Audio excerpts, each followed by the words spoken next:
దేవుని నామమునకు మహిమ కలుగును గాక. మరి ఈ సమయమున ఒక చిన్న పాట పాడి దేవుని స్తుతించి మనము వాక్యం ధ్యానించుకుందాం. యెహోవాను గానము చేసేదము ఏకముగా అనే పాట అందరికీ వచ్చు. మనం అందరం కలిసి పాట పాడదాం.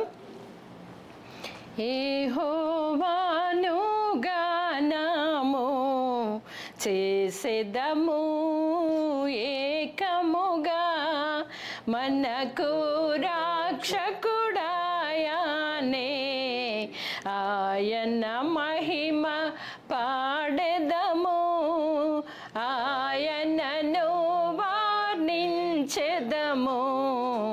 ఆయనే దేవుడు మనకు, యుద్ధశూరుడే యెహోవా, నా బలము నా గానము, నా పితరుల దేవుడు, ఆయన పేరు యెహోవా.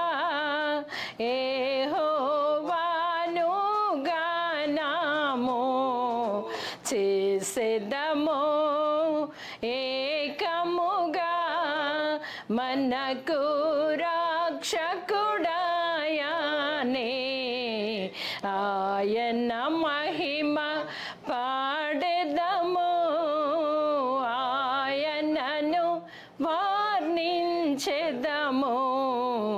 ఆయనే దేవుడు మనకు, వేల్పులలోని సముడెవడు, పరిశుద్ధ మహనీయుడా, వేల్పులలోని సముడెవడు, పరిశుద్ధ మహనీయుడా, అద్భుతమైన పూజుడా, నీ వంటి వాడెవడు, యెహోవాను గానము చేసేదము ఏకముగా, మనకు రక్షకుడాయనే, ఆయన మహిమ పాడెదము, ఆయనను వర్ణించెదము. ఆయనే దేవుడు మనకు. దేవుని నామమునకు మహిమ కలుగును గాక. మనం పరిశుద్ధ గ్రంథం నుండి నిర్గమకాండము 15వ అధ్యాయము 11వ వచనం చదువుకుందాము. నిర్గమకాండము 15వ అధ్యాయము 11వ వచనం. యెహోవా, వేల్పులలో నీ వంటి వాడెవడు, పరిశుద్ధతను బట్టి నీవు మహనీయుడవు, స్తుతి కీర్తనలను బట్టి నీవు పూజ్యుడవు, అద్భుతములు చేయువాడవు, నీ వంటి వాడెవడు, నీ దక్షిణ హస్తమును చాపితివి, భూమి వారిని మృంగివేసెను. నీవు విమోచించిన ఈ ప్రజలను నీ కృపచేత తోడుకొని పోతివి, నీ బలము చేత వారిని నీ పరిశుద్ధాలయమునకు నడిపించితివి. మరి ఇక్కడ మనం చూస్తే వేల్పులలోని వంటి వాడేవాడు ఈ మాట చదువుతుండగా మరి భక్తులు రాసిన పాట యెహోవాను గానము. అలనాడు మరి ఇశ్రాయేలు ప్రజలు ఎర్ర సముద్రమును దాటిన తర్వాత దేవాతి దేవుణ్ణి స్తుతించడము మనం అందరము చాలాసార్లు విని ఉన్నాము, ధ్యానించుకున్నాము. అయినప్పటికీ కూడా ఈరోజు వేల్పులలో నీ వంటి వాడేవాడు అనే మాటని మనం చూస్తున్నప్పుడు నిజంగానే వారు ఎంత భక్తి శ్రద్ధలతో దేవుని యందు భయభక్తితో పాటను పాడినట్టుగా మోషే నాయకత్వంలో ఇది జరిగినట్లుగా మనం చూస్తాం. అయితే ఇక్కడ ఎర్ర సముద్రమును దాటిన తర్వాత మొట్టమొదటిగా వారు దేవుని యందు సంతోషించినట్లు చూస్తాం. మనం ఆరంభం నుండి ఎంత చదివితే కూడా మరి ఇశ్రాయేలు ప్రజలు యెహోవాను గానము చేసేదము ఏకంగా, మనమందరం కలిసి ఏకాత్మయు ఏక మనస్సు కలిగి దేవుణ్ణి స్తుతించాలని మోషే మరి వారిని నడిపిస్తూ ఈ పాటను పాడినట్లుగా మనం చూస్తాం. అయితే మరి వాక్యం ధ్యానిస్తున్నప్పుడు కూడా నిజంగానే భక్తులు దైవ గ్రంథంలోని మాటలను తీసి పాటగా పాడుతూ దేవుణ్ణి స్తుతించారు. అలనాడు వారైతే అనుభవపూర్వకంగా భయంకరమైనటువంటి పరిస్థితి నుండి బయటపడినప్పుడు మనస్సుతో, ఆత్మతో, పూర్ణాత్మతో దేవుణ్ణి స్తుతించి దేవుణ్ణి కొనియాడి స్తుతి కీర్తనలు పాడినట్లుగా చూస్తాం. అందు గురించే మనం కూడా పాడుకున్నాము, వేల్పులలో నీ వంటి వాడేవాడు, పరిశుద్ధ మహనీయుడు నీవే దేవా అంటూ పాడినట్లుగానే వాక్యం కూడా మనం చదివాం. యెహోవా వేల్పులలో నీ వంటి వాడేవాడు, పరిశుద్ధతను బట్టి నీవు మహనీయుడవు. దేవుణ్ణి స్తుతించి గణపరచాలంటే వారు పిలుస్తున్న పిలుపే కానీ, ఆ పలుకే కానీ మనం చూస్తే వేల్పులలో నీ వంటి వాడేవాడు. నిజంగానే నీవు నేను నమ్ముకున్న దేవుడు ఘనుడైనటువంటి దేవుడు కనుకనే వేల్పులలో నీ వంటి వాడేవాడు, పరిశుద్ధతను బట్టి నీవు మహనీయుడవు అని మనము వాక్యము చూస్తుంటున్నాం. అద్భుతమైన ఆయన పూజనీయుడిగా చూస్తుంటున్నాం. నిజంగానే ఇంత గొప్ప ఒక కార్యము జరిగిన తర్వాత ఎర్ర సముద్రమును 2 పాయలుగా చేసి ఇరువైపులా ఆ నీటినే గోడలుగా మలిచిన దేవుడు, ఇశ్రాయేలు ప్రజలను ఆ దానిలో నుండి నడిపించిన దేవుణ్ణి కీర్తించక మానుతారా? ఒక అద్భుతమైన క్రియను చూసి కూడా కరుడుగట్టిన హృదయంలాగా ఉండలేక దేవుణ్ణి స్తుతించారు, ఘనపరిచారు. మరి ఈరోజు మనం కూడా ధ్యానించుకుంటున్న మాట, యెహోవా వేల్పులలో నీ వంటి వాడెవడు, పరిశుద్ధతను బట్టి నీవు మహనీయుడవు. దేవుడు గొప్ప దేవుడు, వేల్పులలో నీ వంటి వాడెవడు లేడు అని చెబుతూ పరిశుద్ధతను గూర్చి కూడా వ్రాయడం మనం చూస్తాం. పరిశుద్ధతను బట్టి నీవు మహనీయుడవు అని చెప్పడం చూస్తుంటున్నాం. మహనీయుడైన దేవుడు, గొప్ప దేవుడు, ఆయన వేల్పులలో గనుడైతే పరిశుద్ధతను బట్టి మహనీయుడిగా మరి వాక్యం చూస్తుంటున్నాం.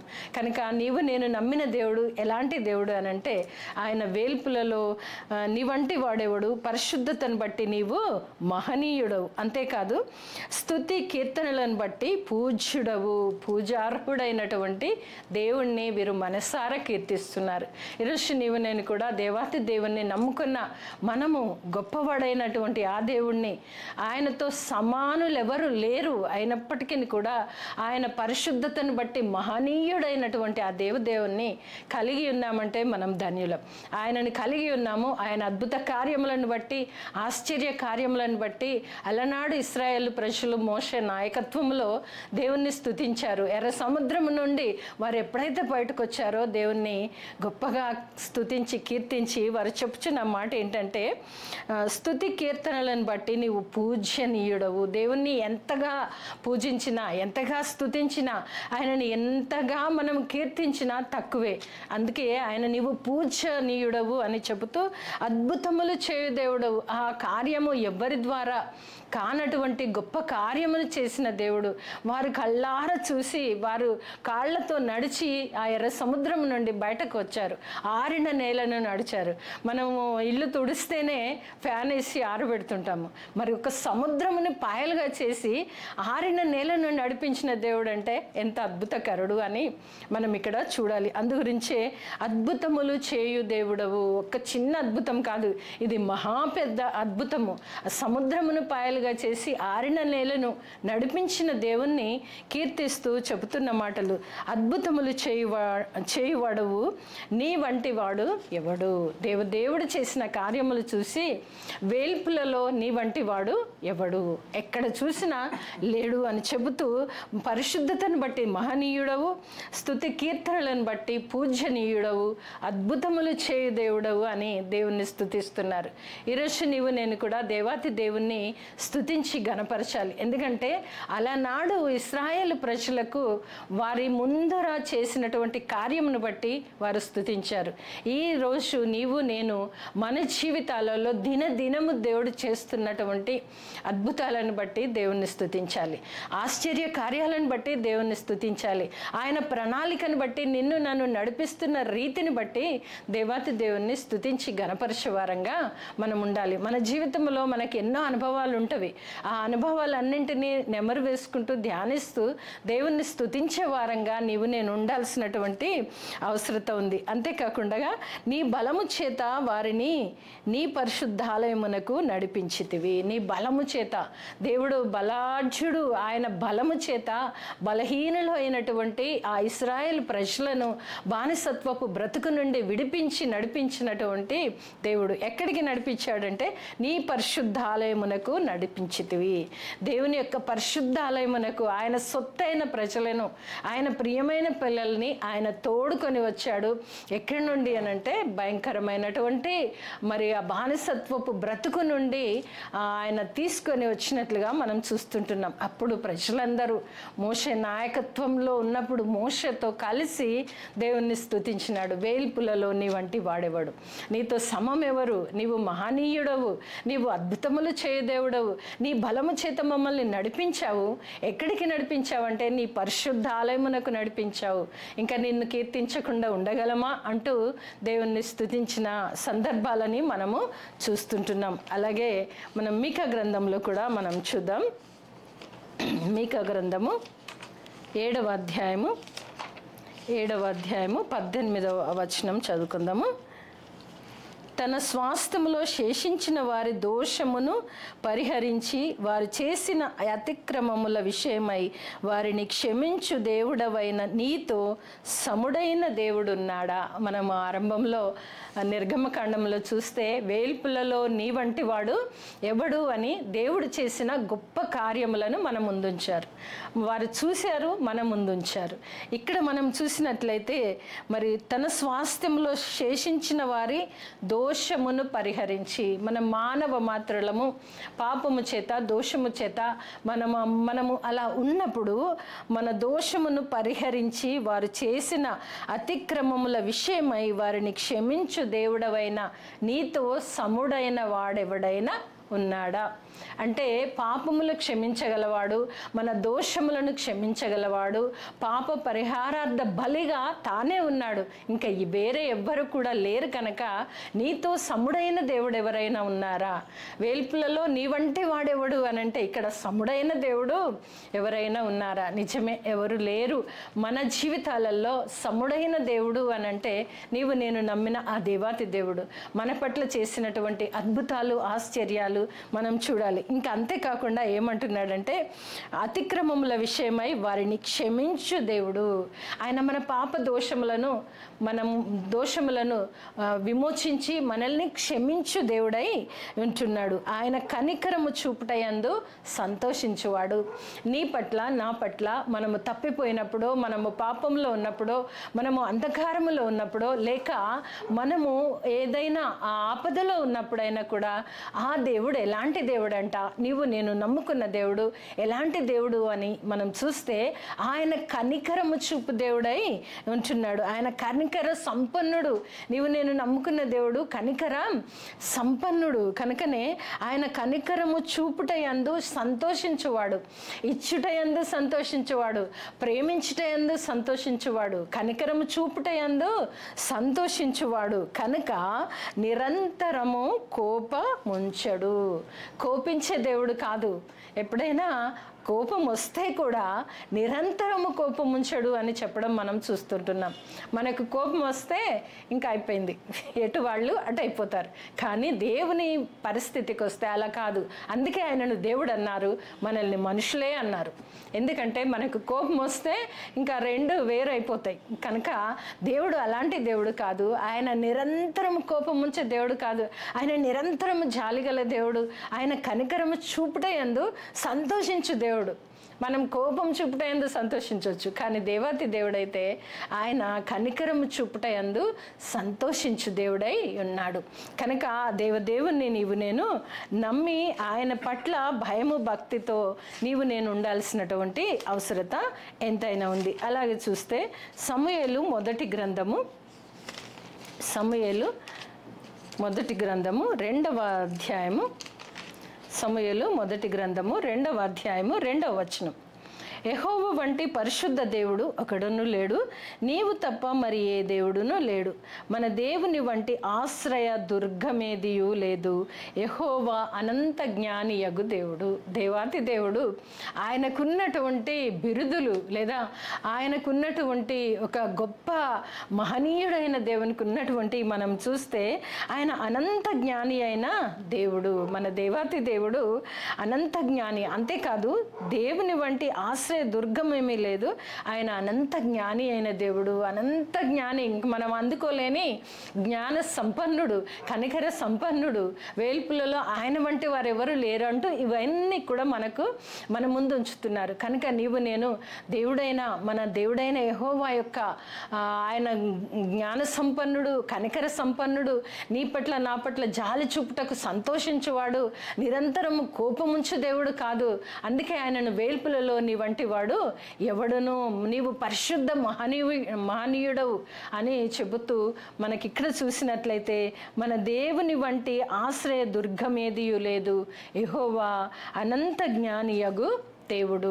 నీవు నేను కలిగిన దేవుడు అనంత జ్ఞానియగు దేవుడు. ఆయన ఆశ్రయ దుర్గమై ఉన్నాడు. నీకు నాకు ఆశ్రయ దుర్గము, ఆపదలో ఆదుకున్న దేవుడు, అస్వస్థతలో స్వస్థపరిచే దేవుడు, నిన్ను నన్ను నెమ్మది చేత నడిపించే దేవుడై ఉంటున్నాడు అని అలనాడు అనుభవపూర్వకముగా ఇశ్రాయేలు ప్రజలందరూ దేవుణ్ణి పాడి కొనియాడి స్తుతించారు. నీవు స్తుతి కీర్తనలు, నిన్ను స్తుతించుటకు నీవు పూజార్హుడవు అని చెప్తుండగా నీవు నేను కూడా దేవుణ్ణి స్తుతించడానికి ఆయన పూజార్హుడు కనుక నీవు నేను ఆ దేవాతి దేవుణ్ణి స్తుతించే వారంగా ఉండాలి. అలాగే చూస్తే కీర్తనకారుడు కూడా 89వ కీర్తన 6వ వచనం చదువుకుందాం. మింటను యెహోవాకు సాటి అయిన వాడెవడు? దైవపుత్రులలో యెహోవా వంటి వాడు ఎవడు? పరిశుద్ధ దూతల సభలో ఆయన మిక్కిలి భీకరుడు. పరిశుద్ధ దూతల సభలో ఆయన భీకరుడై ఉన్నాడు. అందుకే మనము ఆంధ్ర క్రైస్తవ కీర్తనలో పాటను కూడా పాడుతాం. భీకరుండవు మా యెహోవా పీఠం ఎదుటన్ గూడరే. దేవాతి దేవుని ఎదుట మనము కూడి స్తుతించాలి. ఎందుకంటే ఆయన భీకరుడు. ఎందుకంటే వేల్పులలో దేవుని వంటి వాడు లేడు అన్నప్పుడు ఆయనలో ఉన్నటువంటి మంచి కార్యములేంటి అని మనం చూస్తే ఆరంభం నుండి చూస్తూ వస్తున్నాం. ఆయన పరిశుద్ధ మహనీయుడు, ఆయన జ్ఞాన సంపన్నుడు, ఆయన జాలి చూపుటయందు ఆయన సంతోషించు దేవుడై ఉంటున్నాడు అని చెబుతూ ఆయన అనంత జ్ఞాని అయిన దేవుడు. ఇక్కడ మనం చూసినట్లయితే 6వ వచనంలో 89వ కీర్తన 6వ వచనంలో చూస్తే మింటను యెహోవాకు సాటి అయిన వాడు ఎవడు లేడు. దేవునితో నీతో సమం ఎవరు అని పాఠకుడుంది. ఆయనతో సాటి అయిన వారు ఎవరు లేరు. ఆయనకున్నటువంటి అద్భుతమైన కార్యములను అనుభవించిన బిడ్డలు మనకి పరిశుద్ధ లేఖనం అందించారు. దైవావేశము వలన లిఖించబడినటువంటి పరిశుద్ధ లేఖనములోని మర్మములు నీవు నేను ధ్యానించుకుంటే దేవదేవుని స్తుతిస్తాం. అంతేకాకుండా పరిశుద్ధ దూతల సభలో ఆయన మిక్కిలి భీకరుడు. పరిశుద్ధ దూతల సభలో ఆయన అత్యున్నతమైన సింహాసనం మీద ఆసీనుడై ఉండుట చూచి భీకరుడైన దేవుణ్ణి పాడి కొనియాడుతూ స్తుతిస్తున్నారు. ఈరోజు నీవు నేను కూడా మనం లెంటన్ సీజన్లో ఉంటున్నాము. దేవుణ్ణి స్తుతించి గణపరిచే బిడ్డలుగా ఉండాలి. వేల్పులలో నీ వంటి వాడు ఎవడు లేడని దేవాతి దేవుణ్ణి పాడి పొగిడి స్తుతించిన బిడ్డల యొక్క వారి అనుభవాలని మనము చవి చూస్తూ చదువుతూ ధ్యానిస్తున్నాం.